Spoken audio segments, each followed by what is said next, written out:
look how far we've come, all the things we've done. Did it all with love, beauty from the bottom up. All I want is you, you're my favorite view, but there's nothing more. Girl, you make my heart beat. And we are back. We are back, bumble bitches. Doing some Friday content for you. I feel like I need a different thing to say. You can switch it up. It is season 3. It is season 3. I feel like I've been saying bumble bitches for a while. You have it since season 1. Right. And I Maybe feel like switch it up. I've grown past that. Then what are you feeling? I can't say that. I was going to say intellectual fudgers, but the CK. But I can't drop the F-bomb that early on. I'm also trying not to cuss like that. Cutting the F-bomb out early on is definitely a good thing because it will demonetize the channel. There's got to be something clever. You want to Google like powerful women greetings? I'll just wait for the Lord to speak to me. Jesus, take the wheel. It'll come to me in like a hot flash at 3 a.m. and you'll hear me going, babe. And I'll just spew the most amazing intro you've ever heard. That's funny. We turned the lights down a little bit, so we're a little bit darker. A little more moody. Yeah. Very Twilight of us. Yeah. So I'm going to bump my ISO back up. I want... My favorite look of all the podcasts was when we were in the 2 chairs in that corner of what's now our daughter's room. Yeah. With the plant in the center. Yeah. It looked very relaxing. And yeah. The only thing that I would like is to maybe change this out and have a bar going this way across us and then having 2 little lights coming down so that we are lit and everything behind us is barely lit. Yeah. So, and that's what I was going for, but it's going to take work and I don't feel like doing it right now. So we're going to do... I signed up to Medium. Mm-hmm. We actually talked about this on a podcast once. People freelance articles there. They go and write opinion pieces. It's kind of like a paid for Reddit. And we find articles on there every once in a while that we want to dissect. And we have one, possibly 2 for today. Mm-hmm. You know that the questionnaire thing that we did, we posted it to Discord and to Patreon, and a bunch of people said that they really liked. Oh, they liked the change in content. Yeah, they liked that. It was glad. Different. I was getting our After Dark live questionnaire mixed up with the one that we did for Friday content. We do so much. We do a lot. Yeah, we really do. Do we have anything that you know what we need to do either today? We'll probably do it tomorrow while we're here, while you're doing the Good Wives episode. We need to record a Patreon plug so that I can just clip it in. All right, guys, as you know, there was a TikTok scare. We lost the app for a whole 12 hours and we have no idea what the future of the app looks like. And with that, we are very concerned about the loss of our following. We have amassed almost 3 million followers across that platform with all 4 of our accounts.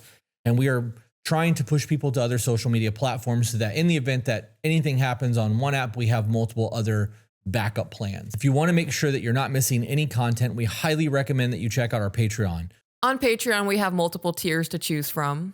Starting at $10, you begin to receive exclusive content. At $15 a month, you get access to our private Discord server where we've amassed an absolutely amazing community of supportive people.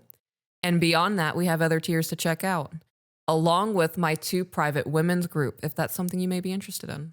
Guys, on our $15 and higher tier, you have access to live recordings. We record all of our content 3, 4, sometimes 5 times a week, live in front of our Patreon audience, where they are able to chat with us while we're recording. They get to see all the flirting, the outtakes, the hot topic conversations that never actually make it on the podcast, and it's really worth that aspect in itself. We have an After Dark where we sit down usually once a week and have a glass of bourbon, or in Peach's case, a glass of wine and a bowl of cheese. And we have a whole lot of fun conversations, karaoke in the Discord. We finish the lyrics. We literally just hang out and you guys get to hang out with us. There is a host of other perks, including Zoom calls that are coming for the ultimate tier. So that if you guys are having problems, you can talk to us. It also gives you the heads up on private meet and greets, because when we travel, we try to meet up with people on our Discord on a regular basis. There's a whole slew of other perks that come through Patreon. I highly recommend that you check it out. The best way to support what we are doing is to share the content. The second best way is to check out our Patreon. Thank you guys for being here. A new one that's not goofy like it was last time. Okay. And we need to do a disclaimer. So we need to sit down and record both so that we can just put them in right after the our little intro thing. And then we can just jump in so that we don't have to do that. But okay. Disclaimer real quick, guys, we're not professionals. We are just 2 people on the internet with opinions that you guys seem to value. If you would like to have your emails read on the podcast, you can send that email to tobebetterco@gmail.com. And then the Patreon community, This is one of the few times that we're not recording live for them. We normally record all of our episodes live for Patreon so that they get to interact with us while we are recording our podcast. If you would like to have your email read as a priority, join our Patreon. Make sure that you put in their Patreon subscriber in the subject somewhere, or just Patreon, so that we know that you are a subscriber, because that gets you bumped to the beginning of the line. And we are working on getting Zoom calls set up again through the ultimate tier of Patreon, so that if people would like to have Zoom calls with us while we record, we can do that. Doing some John Deloney action over here. I would really like to get going on that. So, do you want to read this? I can read this, yes. All right, I'm gonna move it over so it's closer to you. Is that right? Oh, it's actually better on the other side. Okay. Try and remember, because your screen's backwards to mine. It just made it blow up. How's that? Does that work? I mean, that's great. I see everything. Okay. What is this called? Sex is not a favor. Sex is not a favor. And then below it says, "Not tonight" is the new "never again." I mean, I love the title of that. I didn't even read the article. I read the first sentence or question and was like, I want to read this on the podcast. All right. Just because it sounds good. And here we are. Yep. Hey guys, little quick interruption. If you're enjoying the content, please leave a like. And also don't forget to comment. We enjoy interacting with you guys and hearing your opinions, and it helps the algorithm. It's also free to do, and if you really want to help make sure the show continues to do, hit the subscribe button and share the content across your social medias. It costs you nothing, and it greatly helps the show. Have you noticed we're living like sophisticated roommates? Most people are. The perfect choreography of good morning, how was your day, good night, that executes all the right moves but carries no real meaning. It's easier to follow the script than admit that we've lost the ability to truly feel each other. When two genuinely connected brains interact, their brain waves literally synchronize, creating a unique pattern of emotional resonance.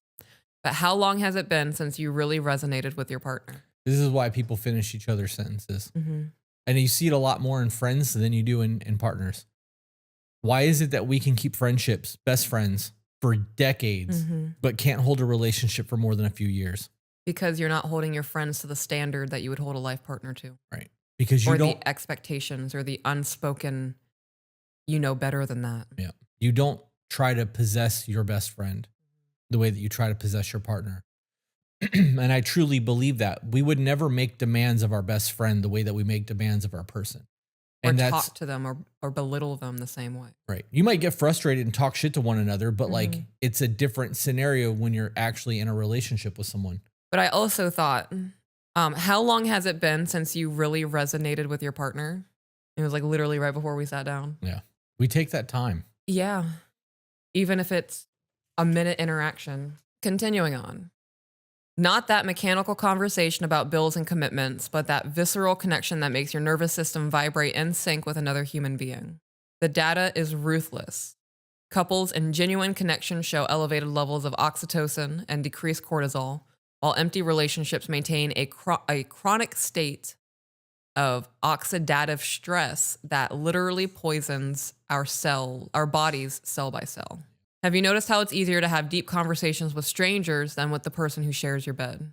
That's because people fucking resent their partners. Yeah. I truly believe that most relationships, the people don't like each other. And it's not like I just don't like you today.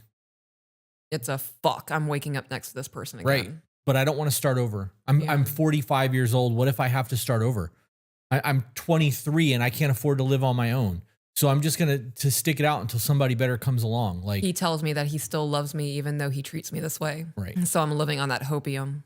Or she told me she was never going to hit me again, and when our days are really good, they're good.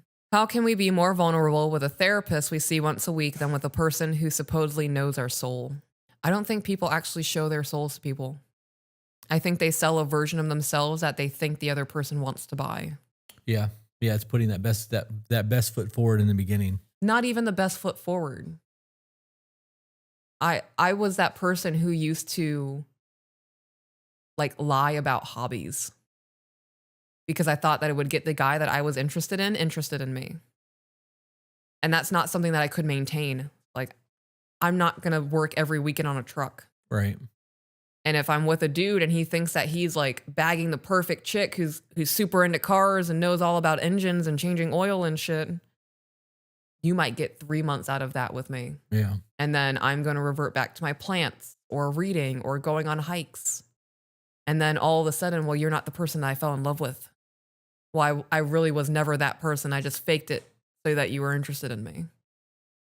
And I think a lot of people do that. Why do you think that is? A craving for acceptance while simultaneously thinking that their genuine selves can't be loved. You know that with the advent of social programming, TV, social media, school systems, for fuck's sake, from a young age, we are taught that we have to perfect our identity. Mm-hmm.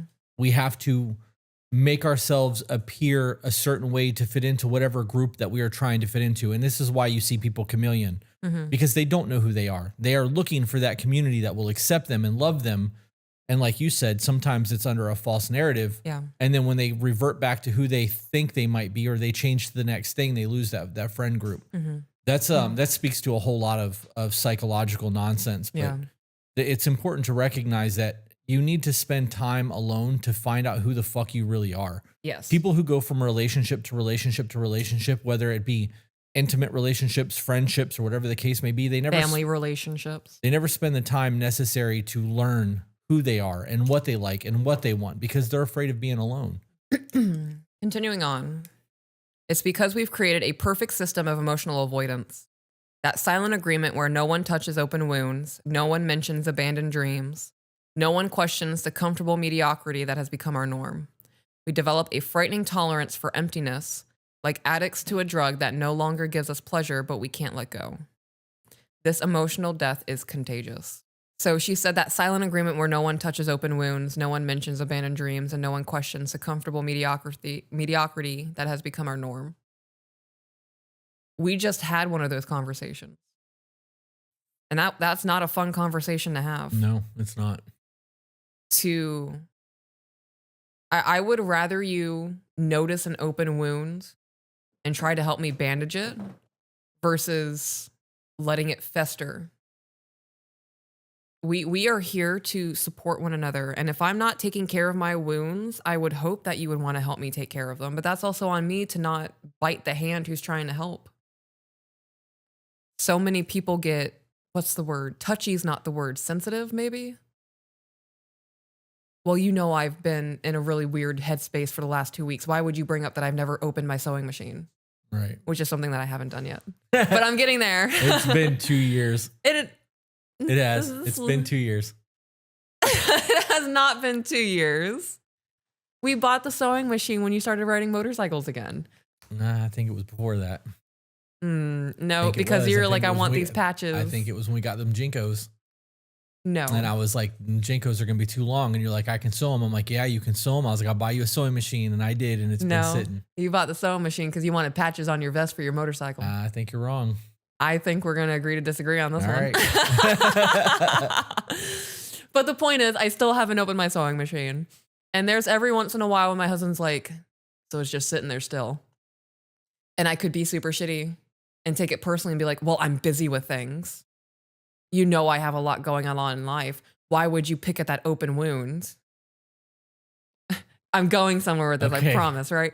So me not opening my sewing machine box is a consequence of me not being the best version of me, right? It's like a side symptom of an illness. I'm getting to this. I have reorganized my kitchen. I have my pots and pans organized. Like I'm doing little things to get myself back to where I need to go. And the sewing machine is next on my list. I look at that desk and be like, you count your days, bitch. because this disorganized mess is not going to be a thing. It's going to be pretty. And I'm going to sit down. And I'm going to sew one thing and not look at you ever again. No, I'm kidding. But it is like I said, like a symptom of a deeper illness going on. And me not wanting to acknowledge that I am not being the best version of myself, or maybe I am letting my mental illness take control a little bit too much. Hearing that, babe, you're not up to par hurts. Absolutely. It sucks. And to know that I am the person who has to change me, fuck. Because on top of everything else going on in life, I now have to be my own security guard. The night watchman. I'm that police officer with that bright ass flashlight coming into your window. What you got going on in there? Absolutely nothing. Why are you asking? And that nothing is the problem. Right. I mean, at a traffic stop, that's a good thing. You don't want to be doing anything that could get you in trouble. All of you scoundrels out there. But that nothing is the problem because that nothing has left my sewing box. My sewing machine in a box for a year. We're going to compromise and I'll meet you at the halfway mark and say it's been a year, even though I think it's only been like 7 months. But I think it's been longer, but that's okay. Either way, this is so that conversation is really hard to have. It is. And it's even harder to admit when your person comes to you and be like, hey, I know you're slipping. Like, I can tell things aren't right. Like, it's the memory's being jogged now, by the way. But it's hard to own those shortcomings. Like, you get in your head. I get in my head. The amount of things that I have to do in a day on top of trying to remember to be a human being is fucking difficult. Yeah. And on top of being a human being, you're a husband and a father. Right. And a boss. And a boss. Yeah.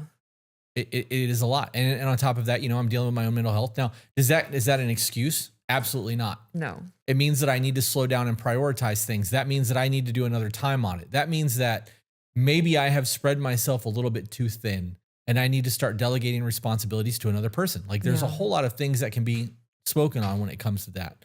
But being able to own your shortcomings and go, you know, you're right. I realize that that's not been, you know, this has become a commonplace and I don't like it either. I'll work on it. Like, most people don't want to do that because they feel like they're being attacked. They know, you know, you're not doing your thing. Yeah. But it sucks to hear it. And when you hear it and you go to an attack mode, I'm being attacked and I'm getting defensive, nothing's going to get resolved. No, just more anger and a bigger wedge being driven between. Right. And then you end up putting yourself into the point where she says, we've developed a frightening tolerance for emptiness.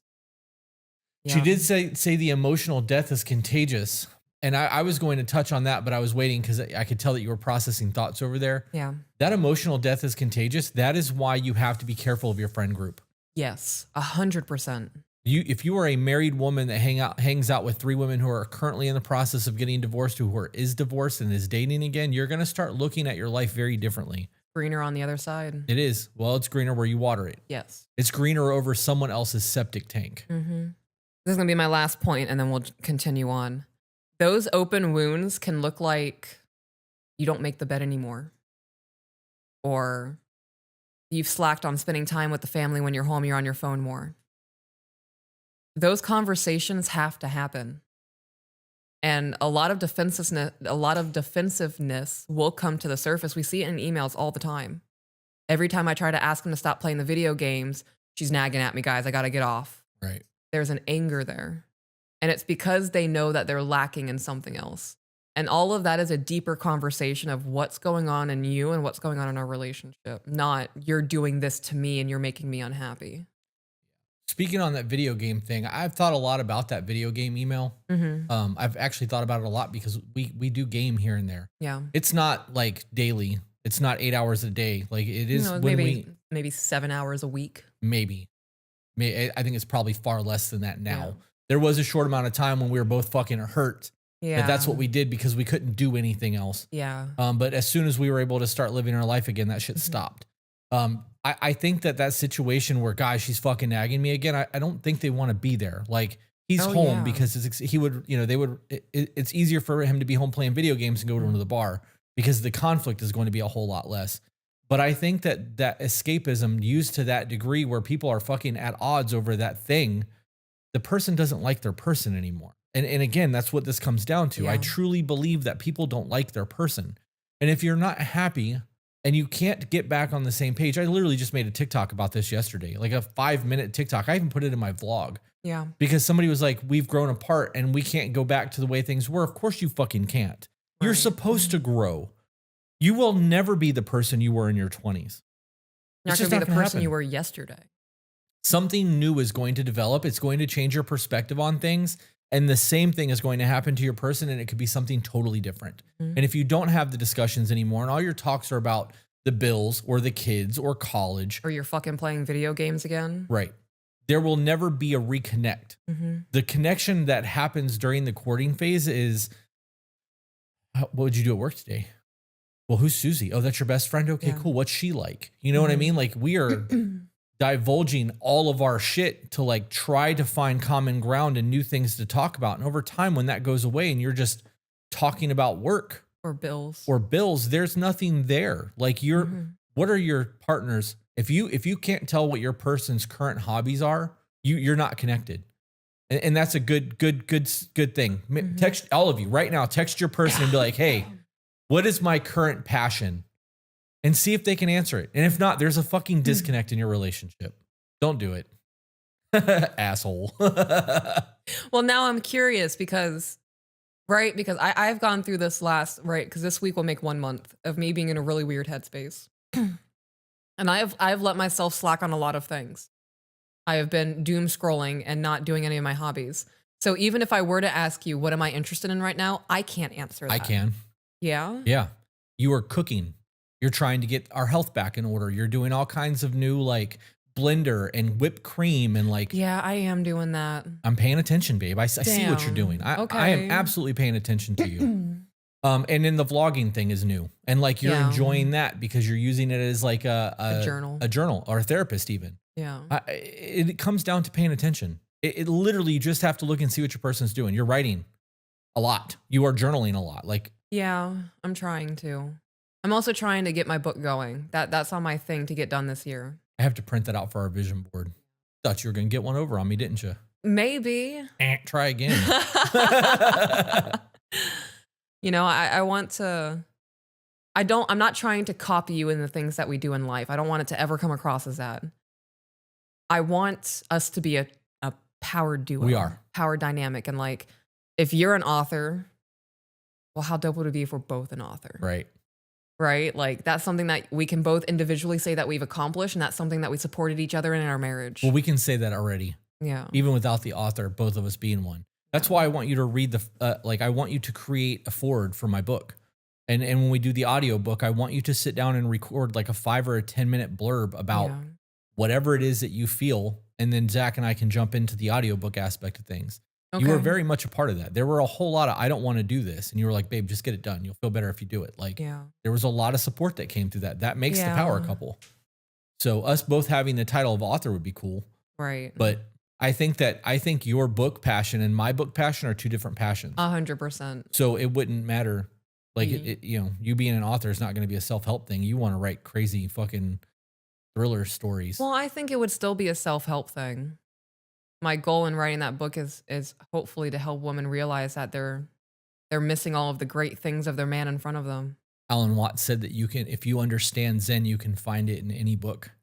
Oh, and then he went on to talk about the Zen of Alice in Wonderland. So I could believe that, if you're writing a book that is a psychological thriller that makes women reflect on their relationship and what it would look like if they lost their man, they could absolutely find help in those books, in the words. That's the goal. I'm on a fucking huge Alan Watts kick right now. Yeah. Yep. Is he like a philosopher or is he an author? He's a philosopher from the 60s. He's really big in the psychedelic culture. Send me over some. There's AI is making a lot of content with his voice.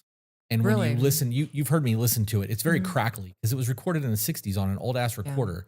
The new shit doesn't sound like that. So it's people typing up things for AI to make it sound like Alan Watts said shit. And I've listened to a lot of his stuff. I used to have some of his books back in the day. Yeah. But I'm going back through and re-listening to shit, and I'm gleaning a whole lot of new information from it, new perspectives. And there's been a lot more pausing from that and thinking about what was said than I've been getting from the self-help books we've been reading. That's crazy.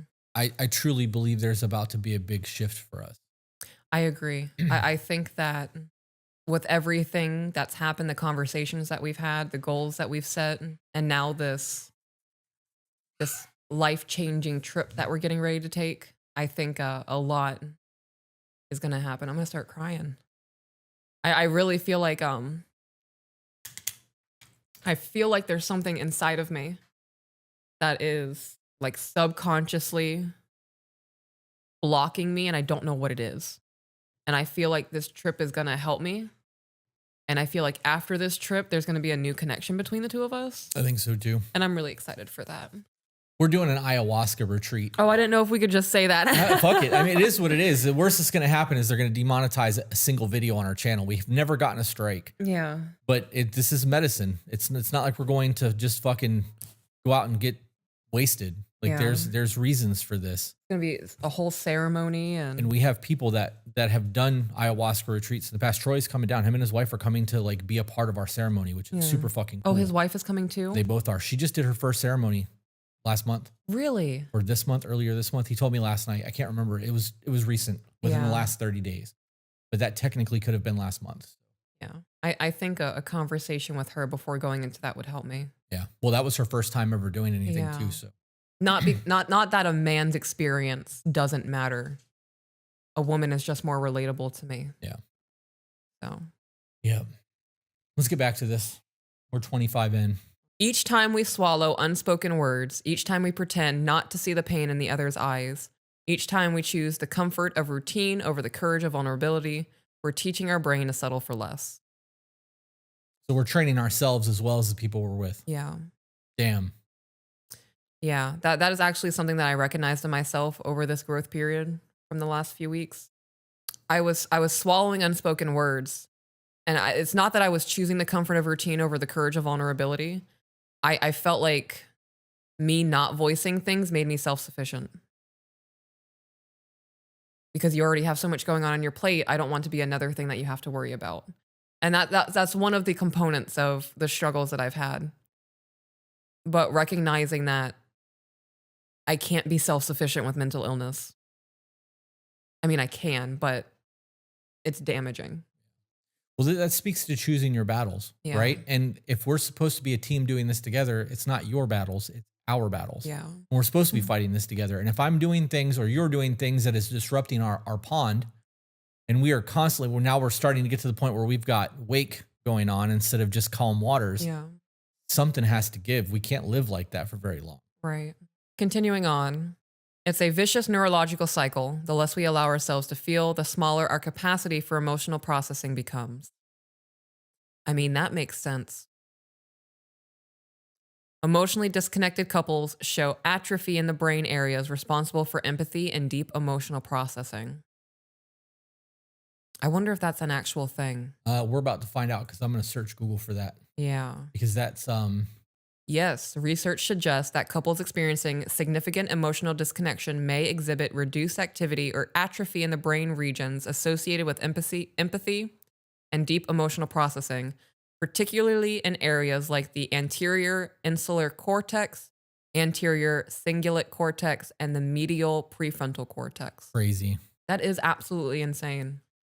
The regions involved are areas crucial for understanding and responding to others' emotions, interpreting social cues, and experiencing empathy.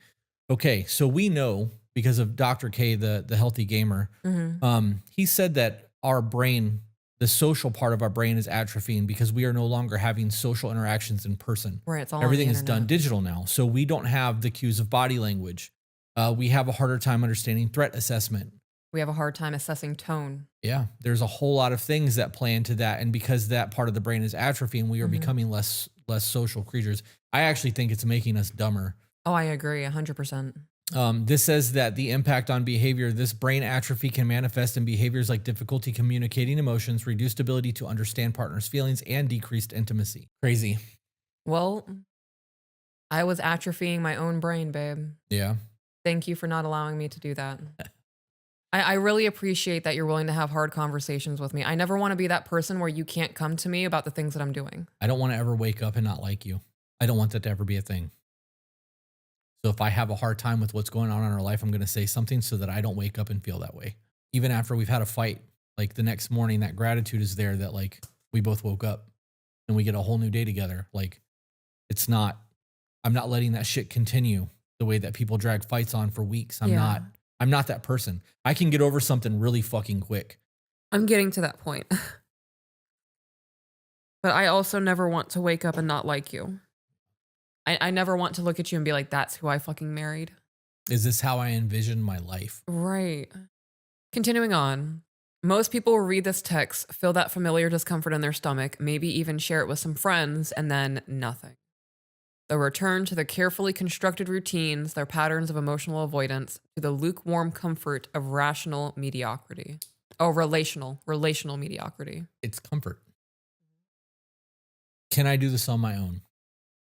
What would my life look financially? Would I lose my cars and all my nice new stuff? Mm-hmm. Am I still going to be able to buy a Louis bag every year or whatever? You know, am I going to be able to buy that new expensive watch every year? Would I be able to afford to take vacations? Would I want to try to find new people to take vacations with? Would I still have the same social status? Yeah. It's better to have the devil you know than the unknown. And people are afraid of the unknown. And like I said earlier, this comes down to being comfortable being by yourself. You know, when my last marriage ended, I had no intention of ever dating again. Like, I didn't want any of that shit.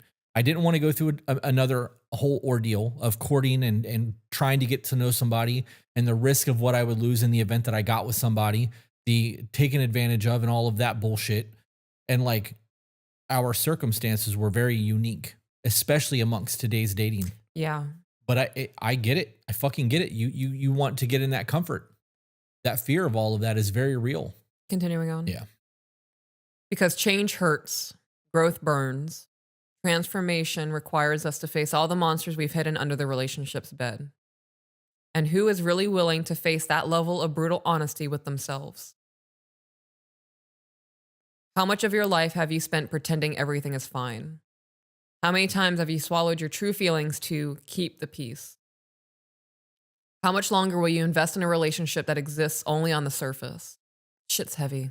It is. It's a lot. I mean, all three of those, like that's a hell of a question. Like that's a hell of a series of questions.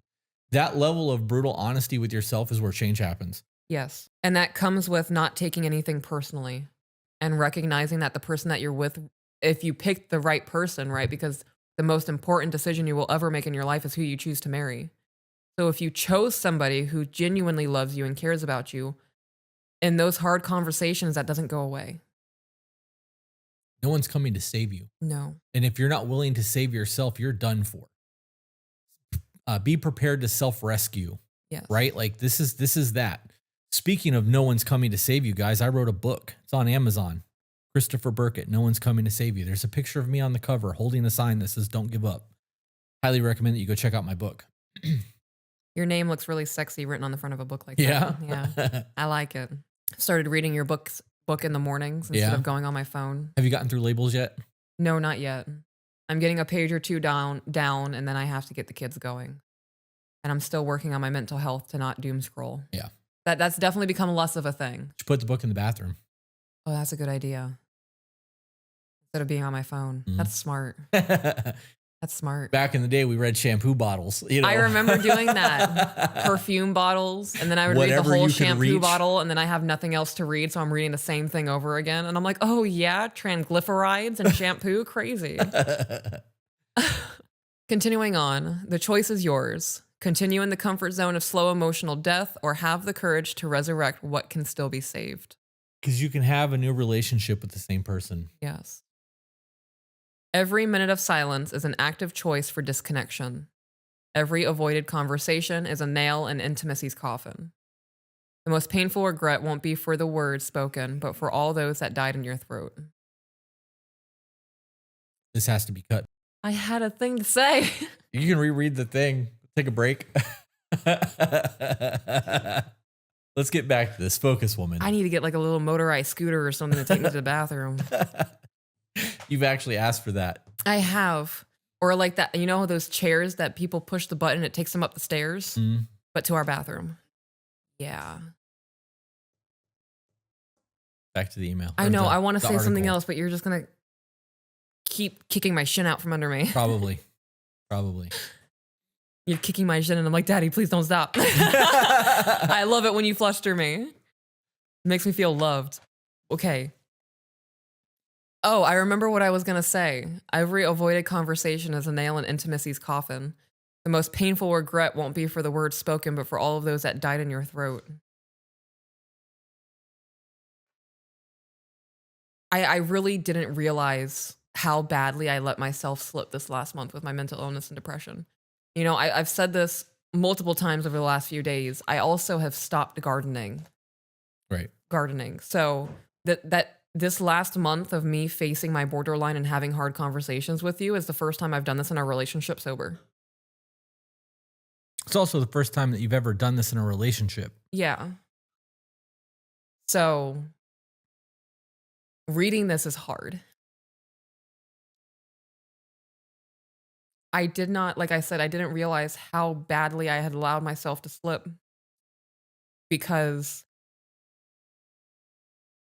I had nothing to mask it. And I was just in survival mode. I was just trying to get through the day while trying not to let my mental illness bleed into the real world, but it was already happening. And you calling me on it sucked. And reading this article now sucks.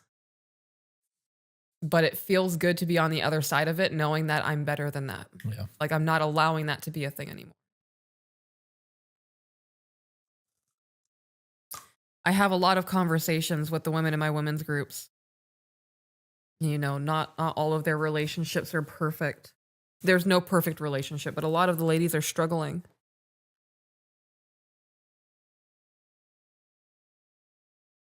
And it's important for me to not just let the ladies in my private groups know, but to everybody who's watching this podcast know that we go through the same struggles that you guys go through. They're just not as extreme. They're not as extreme, and they're not as frequent. We don't let it get that far. No. There's a lot of disappointment and guilt and self-shaming happening in me right now because I allowed it to happen for so long, but I also didn't see it. Right? I bet if I was still smoking, I would have caught that shit fast. The first time I've lived my life without that lens of altering things. I know how to problem solve great when I'm stoned. Because it's familiar. It's like logging into a computer. I know my password every time I log in. Being sober and trying to problem solve and all of these other things and try to find ways to communicate and picking my battles and all of that. Like I was trying to do it in a different language. Like I'm booting up my computer, but now it's in Chinese and I don't know where I'm putting in my password anymore. But it takes that effort to learn it. Do you think that now that you've proven to yourself that you can do this without being medicated, that you're going to go back to smoking again? No, I don't think I'm going to go back to smoking. I might do edibles, like at the end of the day to relax to unwind. But I will never go back to what I was. Your respiratory shit has cleared up. Yeah, I don't cough as much. There have been some mornings where our temperatures are really funky and I have a lot of phlegm in my throat, but I'm not coughing nearly as much as I was. And my singing voice has gotten pretty okay. You haven't heard that yet because I'm still nervous about it. Because you're a really hot guy and I can't fail in front of you. A lot of people want that Discord karaoke. I got nothing going on Friday night. Losing my religion. Let's go. Will you plug your women's group real quick? Because there's going to be people going, what about, she had a women's group? Yes. So I actually have two women's groups. I have a top tier women's group that's $115 a month. And included in that top tier group is a private community group within the Discord. There are 4 monthly calls. So one every week. There are monthly book prescriptions. This month, February, is going to be It Didn't Start With You.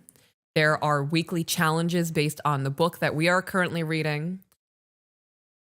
And then private DMing for mentorship and problem solving your guys' lives is available in that top tier group on Discord. This is not an invitation to friendship. No, you're not. This is not buying your way into my friend group. This is not buying a friendship. The private one-on-one DMs is going to be centered around problem solving your life. I post a lot of vlogs that go to Patreon, and I deeply appreciate all the love and caring that you guys have for me in the community. It means a lot to me that you want to uplift me and support me. Please do not private DM me about my private life. It's overwhelming for me. I understand that there's good intentions behind that, but it feels like a boundary being crossed. Because the purpose of the private women's group and the private DMing is to help you guys get on track in your lives and problem solve, gain perspective, all of those kinds of things. Not to mention, we also have mentors. We do. So we pay a much bigger fee than what you guys are paying to get to us so that we can have mentorship in the things that we need in our lives. So it's helpful. Mm-hmm. I think that no matter where you are in life, you need to be coachable. Yeah. So. And then I also have my Women's Thrive group, which is $50 a month. They also get a monthly prescription for a book to read. There is a single monthly in-depth challenge. And there is a private community for the women to talk amongst themselves within the Discord. For both private groups, there is also a problem-solving chat separate from our main chat. That way, if there are issues that somebody needs help with or they need to just get something off their chest, it is not bogged down in the main chat. So there's a separate area for those more in-depth sensitive topics. And you can find all of this through our Patreon. Yes, patreon.com/to-be-better. Let's get back to that. Okay, back into this. Think about your grandparents now elderly. Now think about their photos when they were young. My gosh, we're only 2 sentences in and it's already making me emotional again. That sparkle in their eyes, that palpable connection that overflowed from those black and white images. We have that. I know, it literally is right next to us. Yep. That's what tripped me up. I love that every time that we do something in our life that is going to be memorable, we take photos. Mm-hmm. Yep. And they're not selfies. Like we actually get a photographer to come out and take pictures of us. Yeah. They didn't have half the resources we have today, but they had something we're rapidly losing. The ability to be truly present for each other.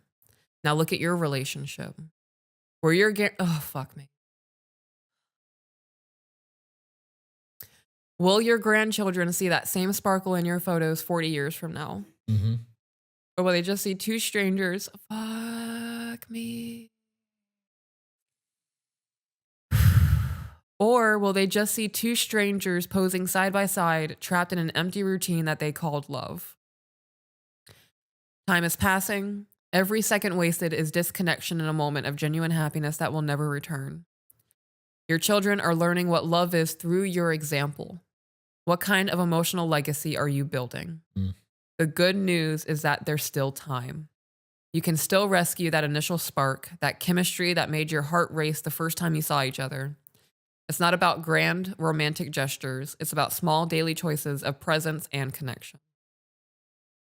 It's about deciding today that you deserve more than a lukewarm life next to someone you once loved. True love is still possible, but it starts with a choice, your choice, and it needs to be made now. Yep. I like the way this chick wrote this article. I wonder if she's got more.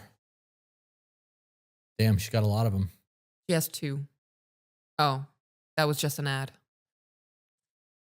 I saw the bar on the side of the screen. Oh, that makes sense. You know, that explains why you're the tech whiz and I'm just here as the pretty face. Yeah. I mean, I wouldn't go that far. I hate that every article has a super sexualized photo on it. Right. Except for that one. That's a horse. Well, and there's one of Trump. There's another of Trump. But there's a lot of sexualized things, but that's what she's writing about. She's probably somebody who is in a fucking miserable relationship. This is purely speculation. Yeah. Who's trying desperately to salvage her shit, or maybe was in a really shitty relationship and fixed it and is trying to do what we're doing. Yeah. We're just doing it without trying to be overly sexy. Yeah, I'm just putting it out there, though. As a woman, if I'm looking for articles to help me, I'm not going to click on one that has a woman with her tits out on it. Even if the article title catches my eye, that photo indicates to me that there's an underlying sexual tone here, and that's not what I'm trying to do for my relationship. I'm trying to find love again. And love is not sex.